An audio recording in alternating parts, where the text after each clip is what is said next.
밤사이 제롬 파월 미 연준 의장이 미 상원에 출석을 해서 반기 통화 정책 보고 현장을 갖게 됐습니다. 이 자리에서 파월 의장 시기에 대해서 분명하게 이야기는 하지 않았지만 금리 인하에 대한 시그널을 살짝 흘려주는 듯한 모습들을 나타냈는데요. 이에 따라서 시장이 어떻게 움직였는지 잠시 후 마감 브리핑에서 살펴보도록 하겠습니다. 네, 시장이 예상했던 것대로 나름은 비둘기파적인 모습들 간밤에 확인해 볼 수 있었는데 이에 시장이 조금 더 자신감을 얻고 오늘도 긍정적인 마무리를 보여줬습니다. 시그널들 바로 포착해 보도록 할 텐데요. 간밤 뉴욕 증시 상황 전해주시죠. 네, 뉴욕 증시 3대 주요 지수 계속해서 혼조세로 마감하고 있습니다. 기술주 중심의 상승세가 이어지면서 나스닥과 S&P 500 지수 0.14%, 0.07% 강세를 보이면서 사상 최고치의 행진 계속해서 이어나가고 있습니다. 나스닥 지수 같은 경우 올해 벌써 26번째고요. S&P 500 지수 같은 경우에는 36번째 사상 최고치 마감 화요일장에서 이뤄냈습니다. 반면 다우존스 지수 소폭 하락을 했죠. 0.13% 약세로 마감했습니다. 이날 시장은 제롬 파월 미 연준 의장의 상원 발언에 대해서 집중을 하면서 움직이는 모습들 나타냈는데요. 파월 의장 제가 느끼기에는 살짝 애매모호한 발언들을 한 것 같은데 이 부분은 나중에 사인에서 또 다뤄보도록 하겠습니다. 그렇다면 화요일장 전체적으로 분위기가 어땠는지 히트맵을 통해서 확인을 이어가도록 하겠습니다. 일단 대형 기술주 사이에서 희비가 좀 엇갈리는 모습들이 나왔죠. 마이크로소프트 1.4% 하락세를 보였습니다. 반면에 애플 0.38% 강세를 보였죠. 이로써 애플이 시가총액 1위 자리 계속해서 공고하게 지키고 있고요. 마이크로소프트 2위 자리에 있습니다. 이 가운데 엔비디아 같은 경우 2.48% 큰 움직임을 나타냈습니다. 키뱅크에서 목표 주가를 상향 조정하면서 지금 엔비디아의 상승 압력이 작용된 것으로 보여지고 있습니다. 반면 엔비디아로 투심이 쏠리면서 다른 반도체주 같은 경우에는 대체로 하방 압력을 받았죠. 그 가운데 인텔만 1%대 상승률을 기록했습니다. 계속해서 시가총액 상위 종목 확인해 보시면요. 구글의 모 회사죠. 알파벳 약보합 마감했고요. 메타 0.13% 강보합세를 보였습니다. 아마존도 강보합 마감한 가운데 테슬라 3% 넘게 오르는 모습들 나타냈죠. 이 모건 스탠리가 4월 12%였다가 5월에 15%로 올라온 세계 전기차 시장 점유율에 주목을 하면서 긍정적으로 이야기하면서 테슬라 투심 다시 살아나는 모습들 나타내고 있습니다. 한편 이날은 금융주도 한번 체크를 해보고 싶은데요. 섹터 중에서 금융 섹터가 가장 크게 올랐습니다. 그리고 대형 은행주 지금 박스를 쳐놨는데 이번 주 금요일부터 대형 은행주를 중심으로 본격적인 2분기 어닝 시즌이 시작이 되죠. 그 가운데 JP모건도 금요일 날 실적 발표를 앞두고 있는데 이 실적을 앞두고서 강세를 이어가고 있는 대형 은행주까지 같이 확인을 해봤습니다.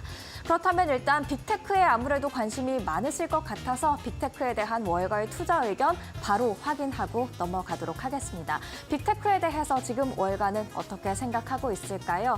일단 엔비디아부터 확인을 해보도록 하죠. 이날 주가가 많이 올랐는데 말씀드렸듯이 키뱅크가 목표 주가를 130달러에서 180달러로 상향 조정하면서 지금 엔비디아에 훈풍이 불었습니다. 블랙웰 출시를 하반기에 앞두고 있지만 여전히 H백에 대한 수요가 강하기 때문에 실적 공백에 대한 우려를 좀 제거하고 있다라는 부분에 주목을 했습니다. 알파벳 같은 경우에는 골드만삭스가 매수 투자 의견 유지를 했는데요. 지금 알파벳과 메타에 대해서 골드만삭스가 목표 주가를 상향 조정하면서 좀 주목해볼 만하다라고 생각이 돼서 함께 올렸습니다. 알파벳과 메타 모두 골드만삭스 매수 의견 유지하고 있습니다. 아마존 같은 경우에는 제프리스가 매수 투자 의견 유지하고 있고요. 목표 주가 235달러로 상향 조정했습니다. 아마존 웹 서비스 그리고 광고 성장세가 좋고 이 둘 같은 경우에는 마진 또한 높은 사업 부문에 속한다면서 실적에 대한 기대감을 반영한 목표 주가 상승이었습니다. 그렇다면 이렇게 빅테크 외에 또 이날의 특징주도 같이 확인을 해보도록 하겠습니다. 노보노디스크, 일라이릴리, 비만 치료제로 지금 전 세계가 떠들썩한 제약 바이오주가 되겠죠. 이날 같은 비만 치료제를 생산하고 있지만 두 종목의 주가는 희비가 엇갈리는 모습들이었는데요. 노보노디스크가 하락할 때 일라이릴리는 1.6% 강세를 보였죠. 바로 이 연구 결과에 있었습니다. 학술지에 실린 연구 결과인데요. 일라이릴리 제품의 비만 치료제 원료가 노보노디스크의 원료보다도 효과적이다라는 그런 연구 결과가 학술지에 실리면서 주가 희비가 엇갈리는 모습들이었습니다. BP 같은 경우에는 미국의 석유 회사가 되겠죠. 이날 한 가지 발표를 했는데 2분기에 최대 20억 달러 손상 차손과 약한 마진을 겪을 수 있다라면서 경고를 했습니다. 이런 경고에 주가는 4% 넘게 하락하는 모습 나타났습니다. 마지막으로 함께 볼 특징주 UiPath가 되겠습니다. UiPath는 기업용 자동화 소프트웨어 기업으로 이 AI 기술을 통해서 좀 사업을 자동화할 수 있게 만드는 소프트웨어 회사라고 할 수가 있겠는데요. 7% 가까이 급락을 했죠. 글로벌 인력 10%를 감축할 계획이라고 밝혔습니다. 이에 따라 주가가 하락한 것으로 보여지는데 비용 감축의 일환으로 이 같은 계획을 한 것이기 때문에 향후 마진이 높아지거나 영업이익률이 높아질 수 있다는 점도 함께 가져가시면 좋을 것 같습니다. 그렇다면 이어서 화요일장에서 국채금리는 어떻게 움직였을까요? 함께 확인을 해보시죠. 지금 국채금리 소폭이지만 야금야금 다시금 오르는 듯한 모습들 나타내고 있습니다. 2년물 국채금리 4.62%로 올라왔고요. 10년물 4.295%를 기록하면서 다시금 4.3% 위로 올라갈 준비를 하고 있는 것 같습니다. 국채금리의 상승은 또 시장의 하방 압력으로 작용할 수 있기 때문에 함께 지켜보시는 것이 좋을 것 같습니다. 국제유가 확인을 해보도록 하겠습니다. 허리케인 베릴에 대한 영향력에 대해 좀 파괴력이 있지 않을까라는 생각에 앞서서 많이 올랐던 WTI 배럴당 84달러까지 장중에 찍은 적이 있었는데 이날 다시금 하락을 했습니다. 배럴당 81달러 선까지 올라왔죠.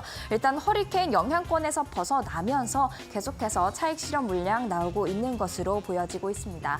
반면에 국제 금값 확인해 볼까요? 제롬 파월 연준 의장 또 현지 시간 수요일에는 하원에서의 발언이 예정돼 있죠. 또 주 후반에는 물가지표 발표까지 예정이 돼 있는 만큼 국제 금값 같은 경우에는 금리 인하 가능성을 주시하면서 좀 보합권에서 움직이고 있습니다. 0.2% 강세로 마감을 했습니다.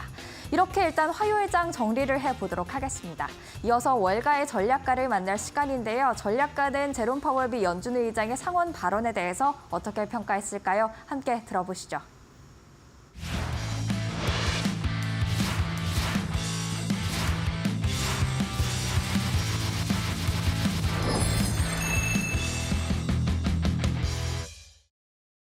I think he said that the U.S. economy is no longer overheated, the labor market is in balance, and a further softening of the overall economy and the labor market could be reason to cut rates. He didn't say in July, he didn't say September or December, but in response, the CME Fed Watch tool now shows a 73% likelihood of a rate cut in September.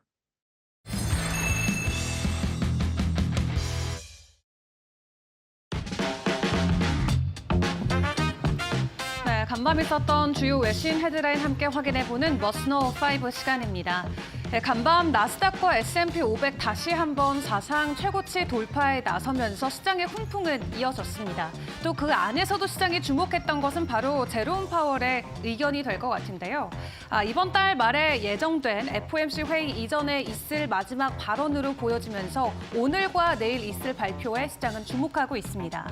다만 시장이 예측했던 것처럼 나름 긍정적인 비둘기파적인 입장이 나왔습니다. 현재 이러한 고금리 기조가 지속적으로 유지가 된다라고 했을 때 오히려 시장에는 경제 위협이 될 수 있다라고까지 이야기를 전해왔는데요.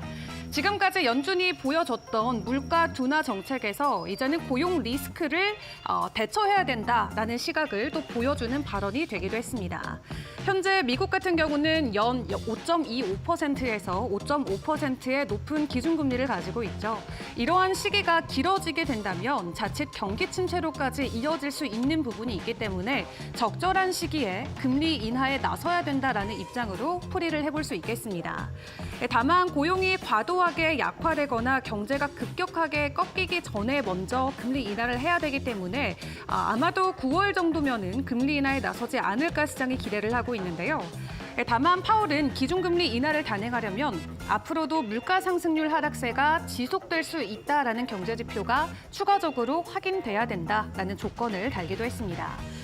다만 긍정적인 지표가 더 나타나면 물가가 2%를 향해 지속 가능하게 나아가고 있다는 믿음이 더 강해질 것이다 라고 이야기를 전하면서 간밤 시장은 제롬 파월 덕분에 더 자신감을 얻어가는 모습이었고요. 월스트리트 같은 경우도 연준이 언제 기준금리를 인하할지에 대해서 많은 관심을 보여주고 있다라고 전해왔고요. 일단 이번 주에 CPI 발표가 있는 만큼 연준이 원하는 인플레 지표 계속해서 방향성을 뚜렷하게 보여줄 수 있을지 이번 주말까지 지표 꼼꼼하게 체크해보시는 게 좋겠습니다. 그런 가운데 또 간밤에 미국의 중소기업의 6월 신뢰 지수가 발표가 됐습니다. 올해 최고치 기록을 했는데요. 91.5를 기록을 했습니다. 그럼에도 불구하고 중소기업 안에서는 여전히 인플레이션에 대한 우려의 목소리가 이어지고 있는 상황인 것 같습니다. 미국 중소기업 낙관지수 같은 경우는 6월에 1포인트 상승한 91.5를 기록을 했는데요. 작년 12월 이후로 최고치인 모습을 기록을 했습니다. 여전히 사업 상황에 대해서 전망이 비관적이기는 하지만 경기 악화를 예상하는 기업의 비율은 3년 만에 가장 낮은 수치를 보였고요. 그럼에도 6월은 인플레이션 우려가 여전히 제기되고 차입 비용 상승으로 자본 투자에 부담이 가해지면서 지수는 50년 평균인 98보다 낮은 30개월 연속이 유지가 됐습니다. 또 중소기업의 22%는 향후 3개월간 직원들의 보상을 인상할 계획이다라고 응답을 했는데요. 이는 5월보다도 4포인트 증가한 것이고요. 37%는 구인난으로 일자리가 공석이라고 보고하기도 했습니다. 이에 수석 경제학자 빌 던켈버그 같은 경우는 가격에 상승 압력을 주는 인건비 상승이 감소하는 추세여서 인플레이션 완화에는 유리한 상황이다라고 이야기를 전했는데요. 앞서 말씀드린 것처럼 현재 시점에서 가장 중요한 지표는 이제 이번 주에 발표가 되는 CPI가 될 것 같습니다. 시장이 원하는 방향성 우리가 숫자로 다시금 확인해 볼 수 있을지 지켜보시죠. 최근에 뉴욕 증시 굉장히 분위기가 좋죠. 그럼에도 불구하고 월가에서는 조금은 엇갈린 의견들이 나옵니다. 시장이 너무 좋기 때문에 오히려 엇갈린 입장들이 나오고 있는데요.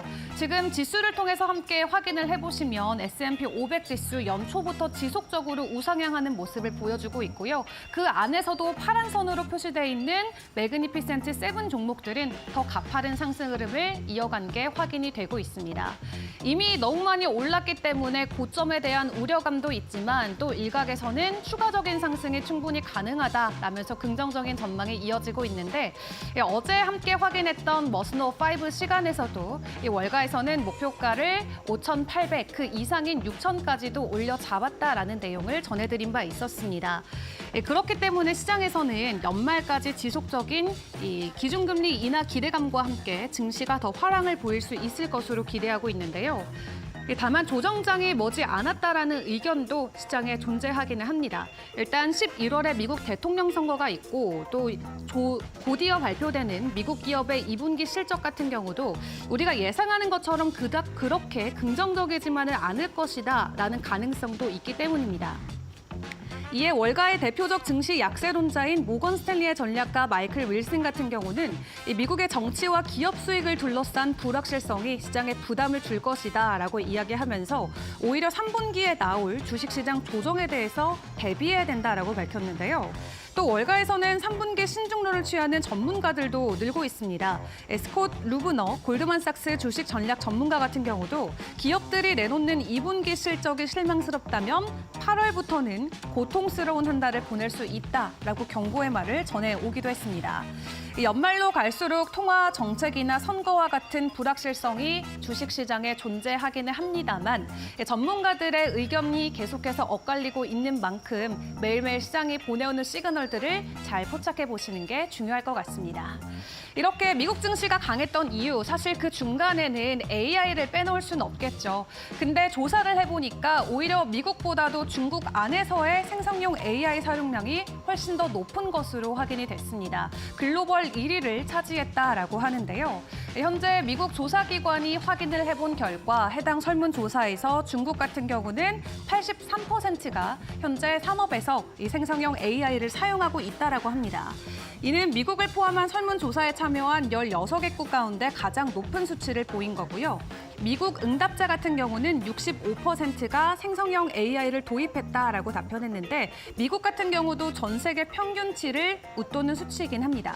다만 중국이 현재 미국보다도 월등히 높은 수준을 보여주고 있는 게 포인트가 될 것 같은데요. 웨스는 이번 조사를 통해서 중국이 생성 AI 분야에서 빠르게 발전하고 있음을 보여준다라고 이야기를 했습니다. 마이크로소프트가 지원하는 오픈 AI가 과거 2022년에 챗 GPT를 출시한 이후에 그 뒤로도 중국 기업들이 자체적으로 AI 버전을 출시하면서 현재 생성형 AI 분야에서 과도한 경쟁이 이어지고 있는 상황인데요. 중국 안에서 현재 생성형 AI와 관련된 특허는 3만 8천 건이 넘은 것으로 확인되고 있고요. 같은 동일 기간 동안 미국 쪽에서는 6천 건에 달하는 것으로 확인이 되고 있습니다. 이 AI 말 그대로 지금은 미국보다도 중국 쪽이 훨씬 더 경쟁력이 심하고 더 빠르게 발전이 되고 있는 것으로 포착이 되고 있는데 이 AI의 홍풍이 이제 중국 쪽으로까지 강하게 이어질 수 있을지 이 부분도 함께 확인을 해보시죠. 마지막으로 암호화폐 시장 상황도 확인을 해보도록 하겠습니다. 지난주부터 조금은 가파른 가격 조정을 겪고 있었던 암호화폐 시장 상황인데요. 미국의 지수와 함께 놓고 확인을 해봤을 때 그 하락폭이 더 가파른 모습을 확인을 해보실 수 있겠습니다. 뉴욕 증시는 지속적으로 고점을 높여가면서 지수단에서의 상승 흐름을 이어가고 있는 반면에 최근 암호화폐 시장은 과도한 매도 물량으로 인해서 가격 하락을 피하지 못했는데요. 이에 옐런 장관 같은 경우는 현재 암호화폐 시장 안에서 비어있는 규제가 문제가 될 수 있다라고 정책적인 부분에서의 리스크를 다시 한번 거론하기도 했습니다. 이 암호화폐 시장을 주관하는 기관들 현재 CFTC와 SEC가 대표적으로 있을 것 같은데 아마도 대선이 정권이 교체가 되면은 현재 SEC가 더 강하게 규제를 하고 있던 암호화폐 시장이 이제는 선물 거래소 이 CFTC로 바뀔 수도 있다라는 리스크도 있는데요. 이러한 정치적인 불확실성 앞으로 암호화폐 시장에는 어떻게 작용이 될지 시장 분위기 계속해서 파악이 필요해 보일 것 같습니다. 지금까지 머스노우 5 시간이었습니다.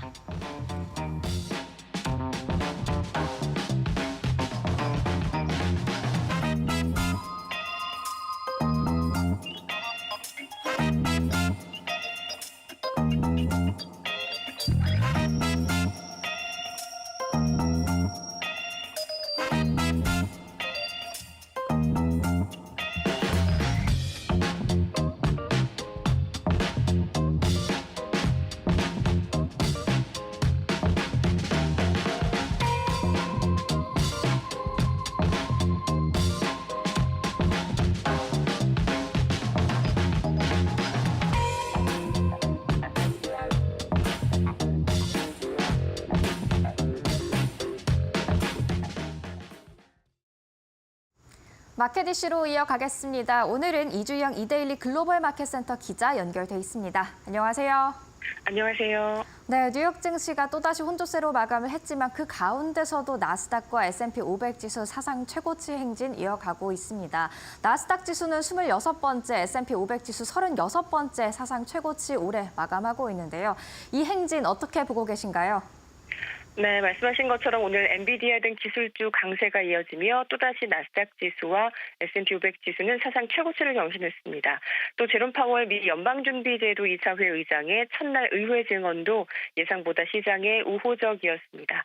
오늘 나스닥 지수는 전일보다 0.14% 오른 18,429선에 S&P 500 지수도 소폭 오르며 5,576선에서 장을 마쳤는데요.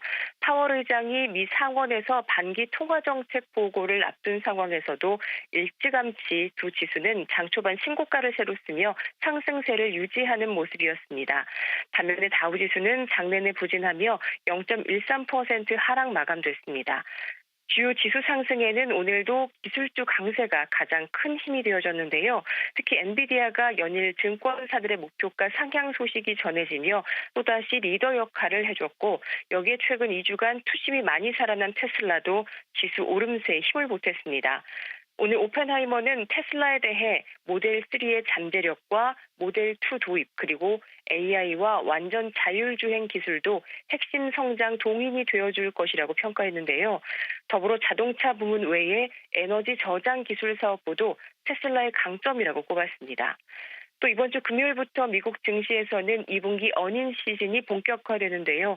테슬라는 이달 23일 실적 발표 예정인 가운데 오펜하이머는 완전 자율주행 즉 FSD 사용자 500만 명당 테슬라의 주당 순이익 EPS가 0.6에서 0.85달러가 될 것이라고 예상하기도 했습니다. 참고로 전분기 테슬라의 EPS는 0.45달러였습니다. 그밖에 개별 종목 가운데서는 어제 이어 인텔이 지난해에도 하반기에만 50%가 올랐듯이 올해도 하반기 주가가 선전할 것이라는 전망에 이틀째 상승했고요. 반면에 비만 치료제와 당뇨병 치료제로 미국 증시에서 주목받고 있는 일라이릴리와 노보노디스크는 오늘 희비가 엇갈렸습니다. 미국 의사협회 산하 한 과학저널에서 발표한 연구 결과 일라이릴리의 비만과 당뇨병 치료제 성분이 노보노디스크의 동일 치료제 성분보다 더 뛰어나다는 결과가 나왔기 때문이었습니다. 최근 두 종목은 조 바이든 미국 대통령이 해당 치료제가 너무 고가라며 가격 하락이 필요하다는 지적에 주가가 조정을 받기도 했습니다. 네, 테슬라부터 일라이릴리와 노보노디스크까지 오늘장의 특징주들 다 언급을 해주셨는데 엔비디아 이야기가 빠져 있는 것 같습니다. 엔비디아 오늘 확실히 주도주 역할을 해준다라고 평가를 할 수가 있겠는데요. 증권사 호평 때문이었죠? 네, 전날에도 UBS나 울프리서치에서 엔비디아에 대한 목표 주가를 150달러로 상향 조정했습니다. 오늘은 키뱅크가 종전에 130달러에서 180달러로 올렸습니다. 약 40% 가까운 추가 상승 여력이 있다고 본 것입니다. 올 하반기 블랙웰 출시를 앞둔 상황에서 기존 H100 제품에 대한 수요도 꾸준하다는 점, 또 이른바 AI 슈퍼칩이라 불리는 GB200에 대한 시장 관심이 높아지며 내년 후반 출시를 앞두고 예상 수요가 당초 전망보다 더 커질 것이라는 기대감도 목표 주가 상향의 근거라고 키뱅크는 설명했습니다. 또 밤사이 주목할 이슈로 파월 의장의 발언도 있는 것 같습니다. 어떤 발언들이 있었는지 자세하게 좀 전해주시죠. 네, 어제 한국 시각으로 밤 11시 파월 의장은 미 상원 단기 통화정책 보고를 앞둔 준비 연설을 가졌습니다. 이 자리에서 너무 오랜 기간 동안 높은 수준의 금리를 유지하는 것은 경제 성장을 위태롭게 할 수 있다고 말했는데요. 지난 2년간 인플레이션을 낮추고 고용시장을 냉각시키는 데 일부 진전이 있었고 이런 가운데 인플레이션 상승만이 미국이 직면한 유일한 리스크는 아니다라고 발언했습니다. 그러면서 정책 규제를 너무 늦게 또는 너무 적게 하는 것도 경제활동과 고용을 과도하게 약화시킬 수 있다고 강조하기도 했습니다. 월가는 이를 앞두고 금리 인하 가능성을 높인 발언이라고 해석하고 있고요. 실제 CME 페드워치2에서도 해당 발언 이후 9월 통화정책에서 25bp 금리 인하가 단행될 가능성이 72% 수준까지 소폭 올랐습니다. 네, 이렇듯 계속 시장은 기준금리 인하 9월에 있을 것이다 이런 가능성을 높게 유지하고 있는데 이 반면에 S&P 500이 좀 하반기에는 꺾일 수 있다 이런 의견도 확산이 되고 있는 것 같습니다. 어떻게 보시죠? 네, 최근 미국 증시가 기술주 중심의 쏠림으로 인한 상승세라는 점이 한계라는 분석과 함께 모건 스탠리와 파이퍼 샌들러에서 지수 조정 가능성이 제기됐습니다. 모건 스탠리는 특히 11월 대선 전에 S&P 500 지수가 10%가량 하락할 것으로 전망했는데요. 금리 인하 시기와 폭에 대한 불확실성, 또 기업들의 2분기 실적 우려가 시장에 영향을 미칠 것이라고 설명했습니다. 모건 스탠리는 이미 이전 리포트에서 S&P 500 지수의 올해 말 전망치를 5,400선으로 제시하고 있습니다. 이미 그 선을 지수가 넘어섰다는 점에도 하반기 전망에 다소 신중한 입장이라는 것을 볼 수 있습니다. 또 파이퍼 샌들러는 지수 랠리에 동참하는 종목들이 줄고 있다며 기술주에 국한된 순환 장세로 리더주가 줄어드는 점도 뉴욕 증시 랠리가 이어지기 어려울 수 있는 근거로 설명하고 있습니다. 네, 시장 전반에서 상승 열기가 확산되는지 지켜볼 주요 포인트가 될 것 같습니다. 지금까지 이주영 이데일리 글로벌 마켓센터 기자와 함께 뉴욕 증시 정리해봤습니다. 말씀 감사합니다. 감사합니다. 이어서 시장에 영향을 미칠 수 있는 마켓 리더들의 한마디 듣고 오겠습니다.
안녕하세요. 메디토크 신일섭입니다. 오늘의 주제는 충격의 나이키, 전혀 나이스하지 않아. 피트 나이키 실적 톱파보기. 톱파보기 한글입니다. 그 언제부턴가 그 증권사 보고서에 뭐 톱파보기가 나와가지고 저도 처음에 무슨 톱밥을 톱을 자르나? 했더니 톱파보기가 찬찬히 살펴서 들여다보기. 누군가 쓰다 보니까 그게 약간 뭐라 있어 보이잖아요. 계속 다 쓰더라고요. 그래서 저도 써봤습니다. 일단 그러니까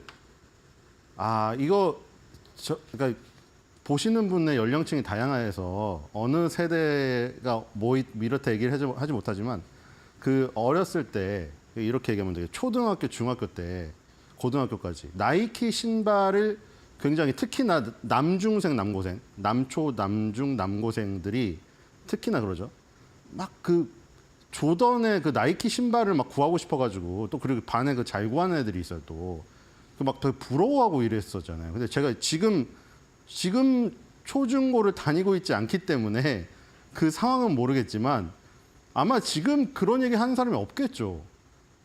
왜냐면 아무리 그 NBA를 좋아하더라도 조던은 이미 은퇴한 지 한참 됐기 때문에 요즘에 마이클 조던의 그 조던 얘기가 중심이 아닐 거 아니에요. 근데 그때는 마이클 조던이 신고 나오는 나이키 신발이 뭐가 나오고 그게 뭐 누가 그걸 신었고 얼마고 뭐 그 엄청 중요한 이슈였단 말이에요. 근데 지금 그런 이슈가 없어요. NBA 인기도 떨어졌고 그리고 결정적으로 제가 보기에는 그겁니다. 그 D2C라고 다이렉트 투 컨서머죠. 그러니까 원래는 이런 거 있죠. B2C, 뭐 C2C 뭐 이런 거 있잖아요.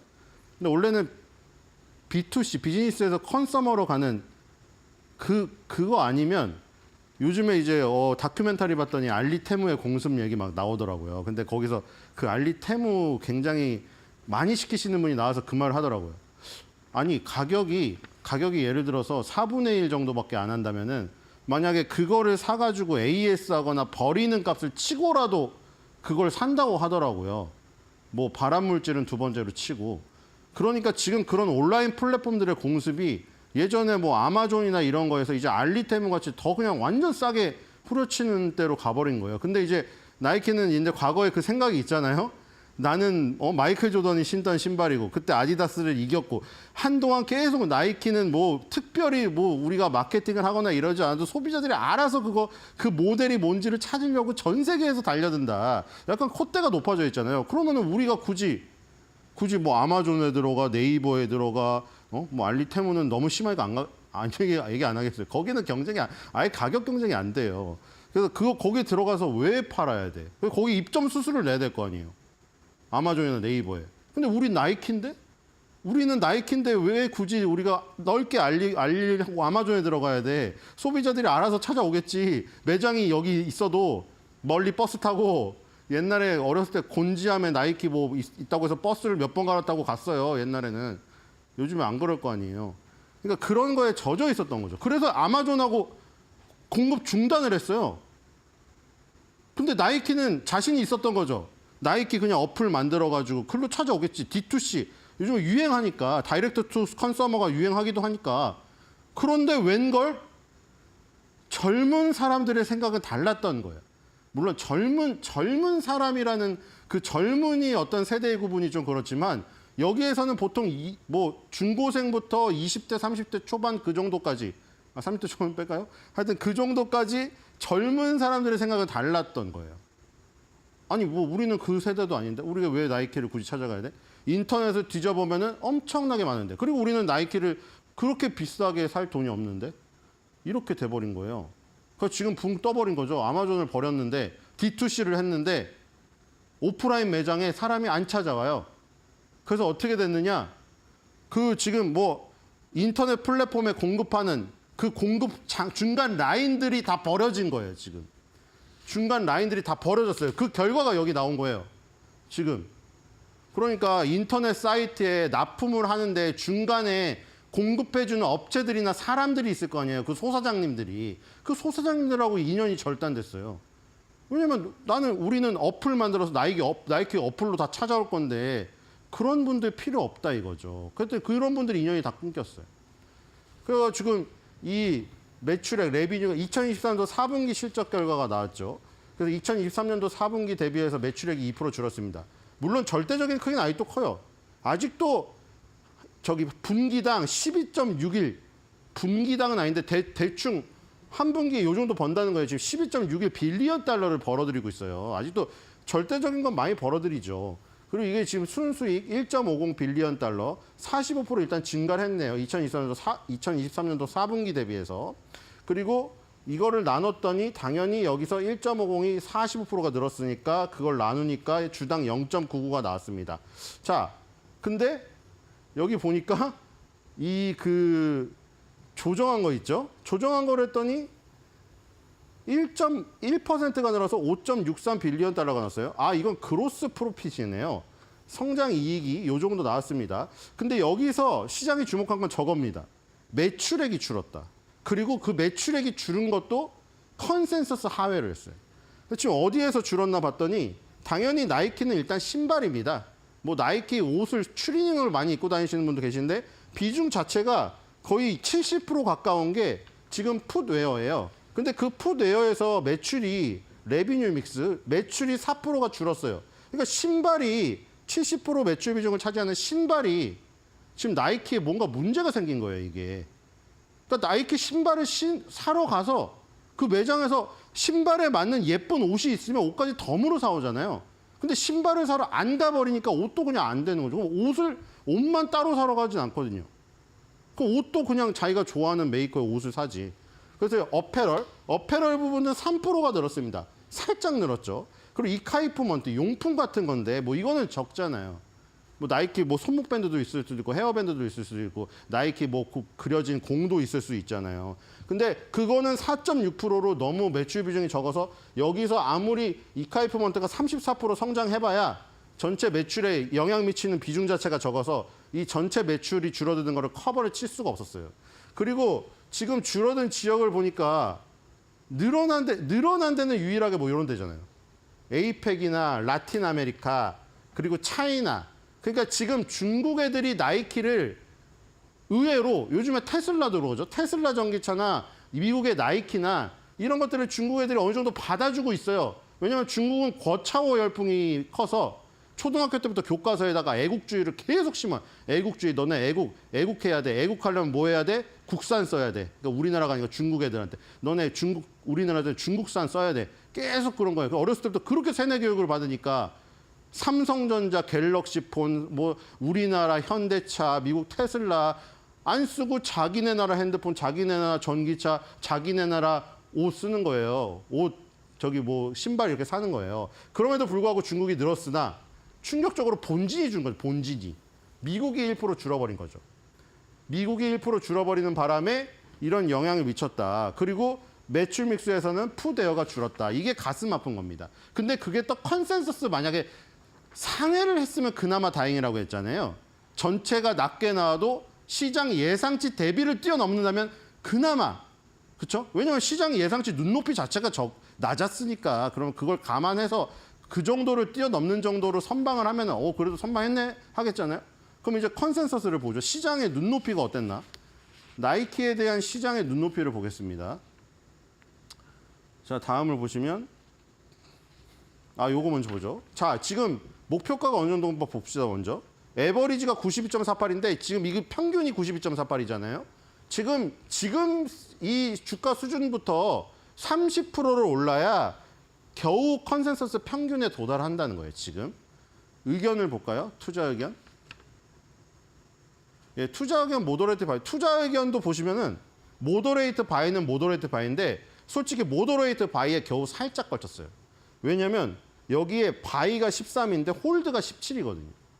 그러니까 우리나라보다는 덜한데 우리나라는 예를 들어 우리나라는 중립이 거의 매도죠. 우리나라는 함부로 매도 의견을 못 내. 매도 의견 나오면은 뉴스에 나오잖아요. 와, 매도 의견 나왔다. 왜냐면 중립 의견만 내도 매도 의견으로 대체해요, 우리나라는. 왜냐면 매도를 내버리면은 그 다음에 애널리스트가 기업에 방문했을 때 너 저번에 우리한테 투자 보고서 매도 의견을 쓴 애널리스트 아니야? 우리 의견 안 줘. 이렇게 돼. 우리 자료 안 줘. 이렇게 돼 버려요.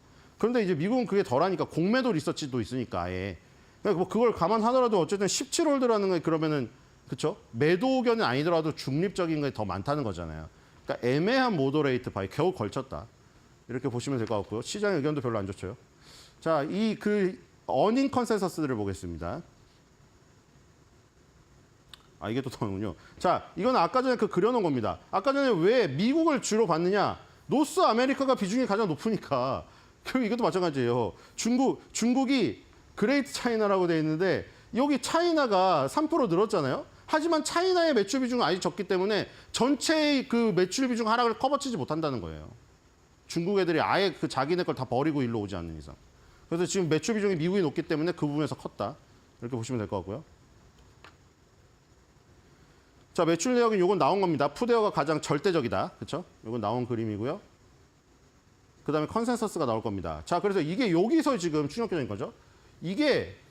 요거는 이제 분기. 여기 지금 잘은 안 보이는데 분기가 이렇게 까맣게 되어 있습니다. 이게 분기로 제가 버튼을 옮겼다는 얘기죠. 해 단위가 있고 분기별이 있는데 일단 분기별로 보시면 여기 Q가 나오니까 분기겠죠. 1분기, 2분기, 3분기, 4분기, 2024년도 1분기 이렇게 돼 있는데 그중에서 매출액이 4분기를 발표했는데 3분기가 어닝 쇼크예요. 빨간색이죠. 이게 더 문제인 거예요. 낮았어도 어닝 서프라이즈만 됐는데 낮았어도 어닝 서프라이즈가 나올 수가 있잖아요. 그렇죠. 절대적인 수치가 낮은데 시장의 눈높이가 너무 낮아서 그 허들을 뛰어넘으면 어닝 서프라이즈거든요. 그것도. 근데 어쨌든 3번이 빨갛다. 4번 중에. 그리고요. 그다음에 여기 어닝 밑에 바로 여기 붙였습니다.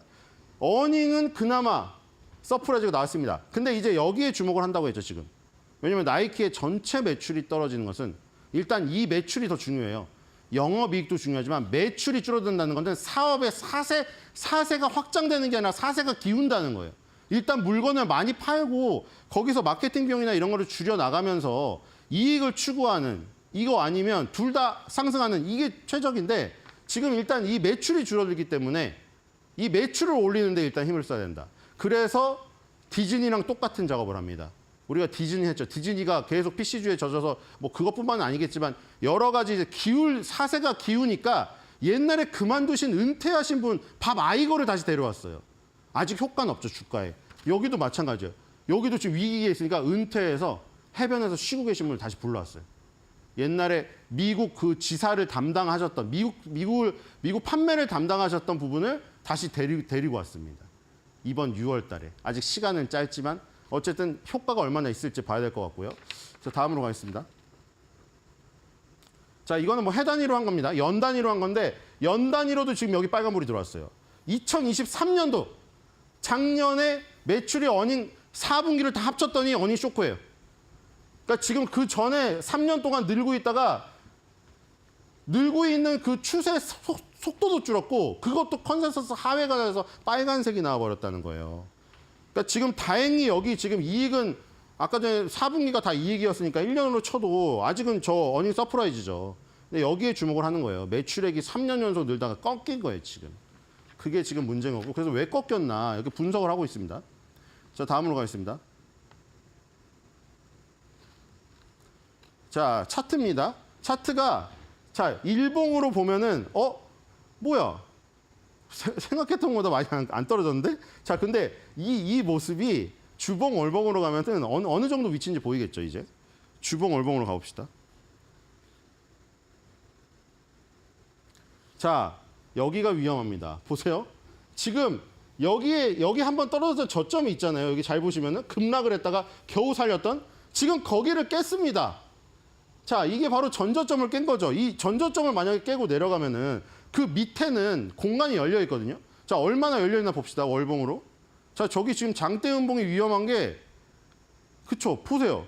이게 위험한 거예요, 지금. 여기가 2022년도 초반에 저점이거든요. 근데 여기가 잘 보시면 어디 저점이랑 연결되냐면은 여기 2020년도 여기 있죠. 2020년도 밑꼬리 살짝 보일지 모르겠어요. 밑꼬리가 여기까지 여기 바로 그때예요. 코로나 때 3월 달에 찍은 저점이에요. 근데 이 몸통으로 보자면 여기거든요. 여기죠. 2020년 코로나 때 몸통 시작가의 저점하고 2022년에 한 번 여기 살렸던 저점. 거기가 깨지고 있다. 기술적으로 정말 유의한 곳입니다. 그쵸? 왜냐하면 코로나 때 위기가 있었고 그게 어쨌든 저점으로 작용해서 기술적인 반등이 있었는데 그거를 다시 두들기고 있는 거죠. 그게 약해져 있겠죠. 여기를 한번 두들겼으니 매물벽이라고 하는 거 지지벽이 살짝 깨졌겠죠. 근데 두 번을 때려요. 두 번째 그리고 강하게 뚫잖아요. 그러면 이게 어떻게 돼버리냐면은 그렇게 돼버려요. 코로나 때보다 힘들다고? 이러면 심각하거든요. 왜냐면 코로나 때는 우리가 신발을 신을 이유가 있었나요? 코로나 때 주가가 가장 뜬 신발 업체가 크록스예요. 집안에서 크록스를 신고 그냥 잔디밭 갈구기 하고 동물들 사가지고 동물 길렀다고요, 미국인들이. 근데 그때 주가보다 밑으로 간다고요? 그럼 지금 코로나 때 사람들이 안 나오고 집에서 격리당할 때보다 더 심각하다는 얘기인데 지금? 그래서 심각한 거예요, 지금. 저기가 만약에 붕괴가 돼버리면은 그럼 코로나 때 신발 안 신고 나갔을 때보다 더 심한 거예요, 지금. 지금은 마음대로 나가고 공원 가고 여행 갈 수가 있는데 나이키를 안 신는다는 거죠. 뭐를 신느냐, 젊은 사람들은 호카를 신고 있습니다. 호카. 그래서 데커 아웃도어 주가가 저렇게 크게 가능합니다.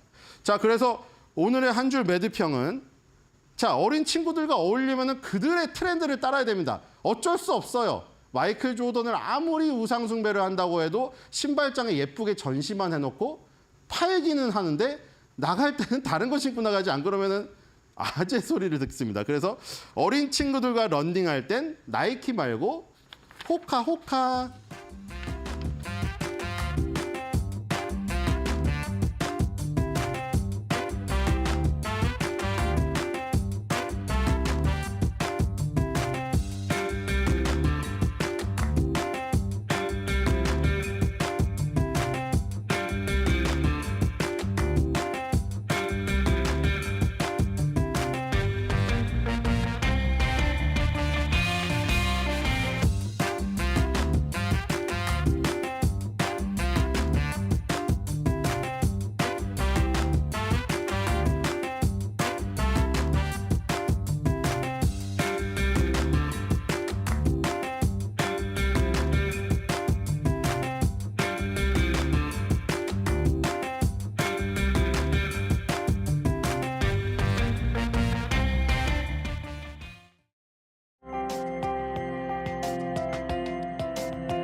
화요일에 앞서서 시장은 제롬 파월 미 연준 의장의 입만 바라보고 있었습니다. 과연 어떤 이야기를 할까 주목을 하고 있었던 것이죠.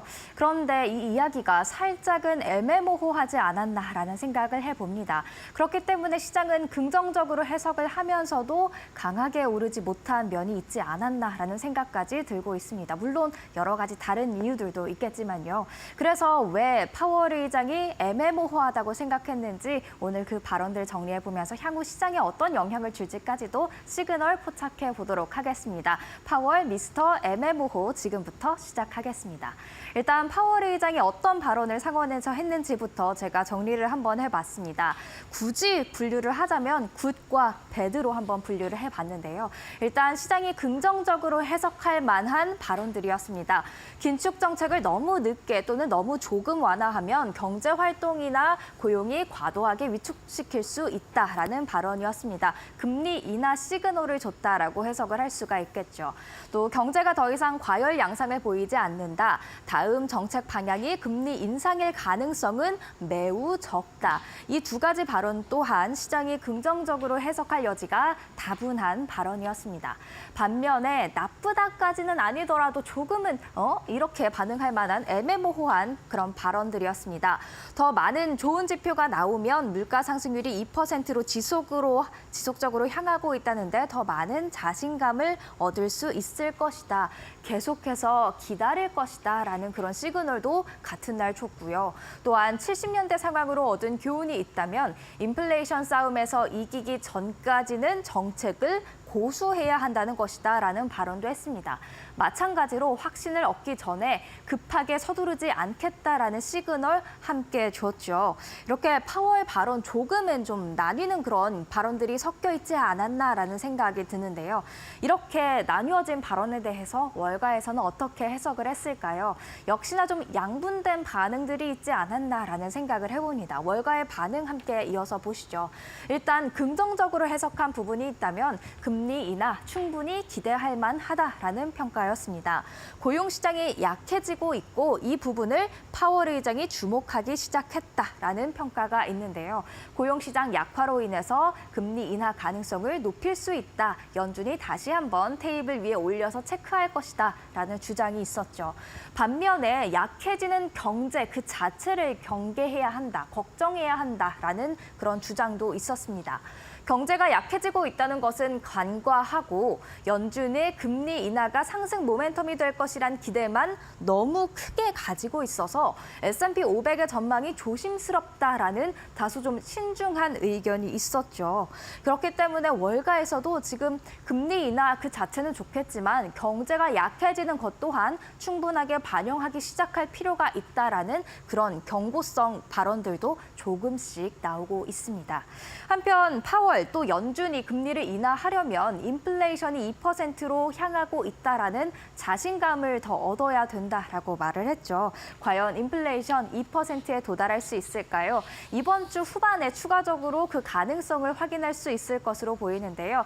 6월 CPI 소비자 물가 지수가 발표가 되죠. 일단 예상치부터 확인을 해보도록 하겠습니다. 5월과 비교했을 때 지금 6월에 전년 동기 대비 헤드라인 상승률이 3.1%로 예상이 되고 있는데 이 헤드라인 YOY 상승률만 5월 대비 낮게 둔화세를 보이는 것을 확인할 수가 있겠습니다. 전월 대비 모두 5월보다는 소폭 높거나 아니면 동일하게 그리고 전년 동기 대비도 근원 CPI 같은 경우에는 5월과 동일하게 나올 것으로 예상이 되고 있죠.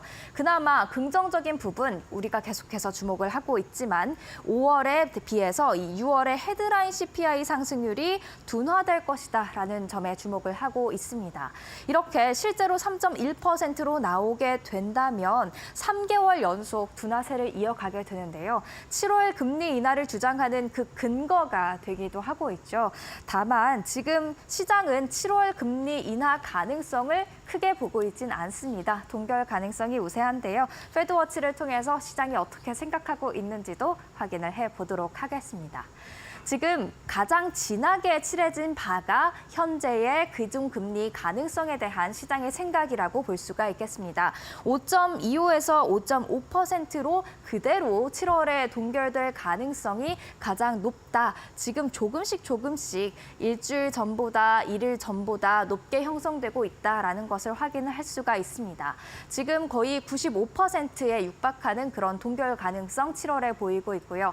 그렇다면 시장 9월에는 어떻게 생각하고 있을까요? 9월로 넘어가 보겠습니다. 9월 같은 경우에는 그래도 금리 인하가 0.25%포인트 정도 있을 것이란 가능성 매우 높게 보고 있습니다.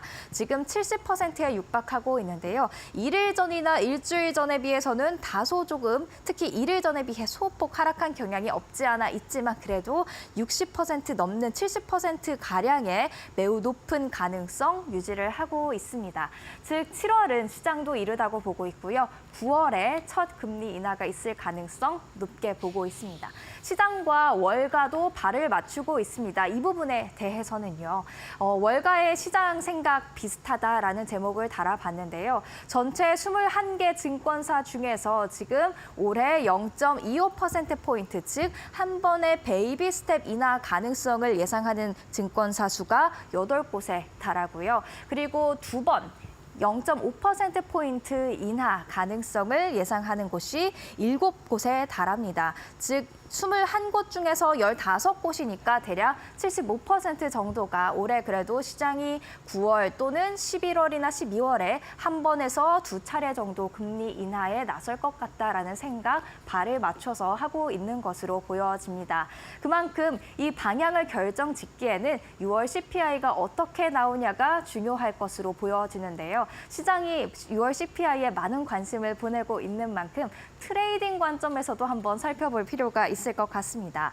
JP모건이 CPI의 대응법이라는 주제로 한 가지 발표를 했는데요. 지금 어떤 전월비 상승률이 나오냐에 따라서 그 가능성 그리고 S&P 500 지수가 어떻게 움직일지 JP모건이 예측을 했습니다.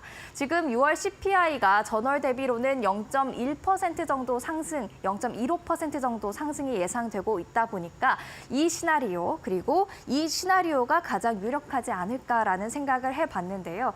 일단 만약에 시장 예상대로 전월 대비 0.15% 그리고 많아봐야 0.2% 정도 상승에 그친다면 S&P 500 지수가 0.5에서 1%가량 뛸 수 있다라는 JP모건의 분석이 있습니다. 또한 9월 금리 인하 주장이 강해질 것이고 이 가운데 끈적한 인플레의 주범인 주거비가 지금 둔화세를 보이고 있는지 주시해야 한다라는 코멘트까지 달았습니다. 또 다른 가능성이죠. 0.15%가량 오르지만 조금 더 밑을 하회한다면 S&P 500 지수는 더 크게 1에서 1.5% 정도 뛸 수 있을 것 같다라는 분석이 있습니다. 특히 굿즈, 제품에 대한 디스인플레이션 가속화로 여겨질 것이라면서 시장이 더욱더 긍정적으로 반응할 수 있을 것이란 설명을 덧붙였죠. 이렇게 6월 CPI에 따라서 시장 크게 오를 수도 아니면 1% 넘게 하락할 수도 있습니다. 이에 따라서 계속해서 6월 CPI 주목을 하셔야 될 것 같고요. 제롬 파월 미 연준 의장이 현지 시간 수요일에는 하원에 나와서 같은 보고를 하는데요. 톤은 비슷할 것으로 예상이 되는 만큼 다른 것에 조금 더 초점을 맞출 필요가 있을 것 같습니다. 지금까지 사인이었습니다.